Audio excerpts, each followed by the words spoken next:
রাসূল সাল্লাল্লাহু আলাইহি ওয়াসাল্লাম বলেছেন, এই 9 জিলহজ অর্থাৎ আমাদের কুরবানি হবে বৃহস্পতিবার 28 তারিখ, 27 তারিখ বুধবার। এই দিনটা দুনিয়ার মানে বছরের সবথেকে শ্রেষ্ঠ দিন। মুখে তালা মেরে রাখছি, দেখছেন না অবস্থাটা? বছরের কোন দিন শ্রেষ্ঠ দিন? সুবহানাল্লাহ কন্যা।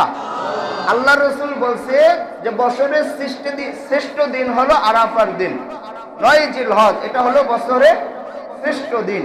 এই দিনে যারা রোজা রাখবে, এক রোজা রাখার কারণে পিছনের 1 বছরের গুনাহ, সামনের 1 বছরের গুনাহ আল্লাহ মাফ করে দেবে। পিছনের 1 বছরের গুনাহ, সামনের 1 বছরের গুনাহ আল্লাহ কি করে দিবে? মাফ করে দিবে। আয়েশা রাদিয়াল্লাহু তাআলা আনহা বলেন যে এই দিনের তুলনায় এই 9 জিলহজ আরাফার দিনে, এই দিন আল্লাহ তাআলা এত সংখ্যক জাহান্নামীদেরকে আল্লাহ মাফ করে দেয়, অন্য দিনের তুলনায় এই দিন সবথেকে বেশি দেয়। অর্থাৎ 9 জিলহজ, এই যে বুধবার আসতেছে, এই বুধবার আল্লাহ এত বেশি গুনাহগার, এত বেশি জাহান্নামীদেরকে মাফ করবে, অন্য দিন এত বেশি আল্লাহ মাফ করেন না। আয়েশা রাদিয়াল্লাহু তাআলা আনহা আরো বলেন যে এই 9 জিলহজ আল্লাহ তাআলা বান্দাদের অনেক নিকটতম হয়ে যায়, অনেক কাছাকাছি হয়ে যায়।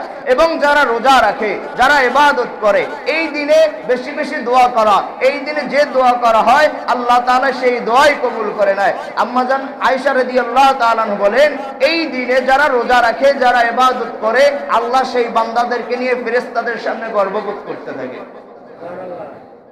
ফেরেশতাদের সামনে কি করতে থাকে?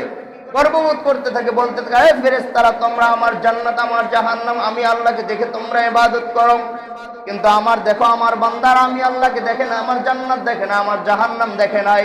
আমি আল্লাহকে না দেখা রোজা রাখতেছে, আমি আল্লাহকে না দেখা, আমি আল্লাহকে বিশ্বাস করে আমার কাছে চাইতেছে, আমি আল্লাহকে না দেখা তারা জিকির আজকার করতেছে, গুনাহ থেকে হেফাজতে থাকার চেষ্টা করতেছে।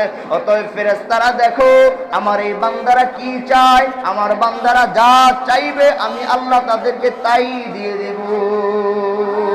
তাহলে এই দিন চাওয়ার দিন, পাওয়ার দিন। এই দিন যে বান্দা যাই চাবে আল্লাহ তাকে তাই দিবে। সুবহানাল্লাহ বলেন। আল্লাহ তাআলা আমাদের সকলকে আমল করার মতো তৌফিক দান করুক, আমিন। ওয়া আখিরু দাওয়ানা আলহামদুলিল্লাহি রাব্বিল আলামিন।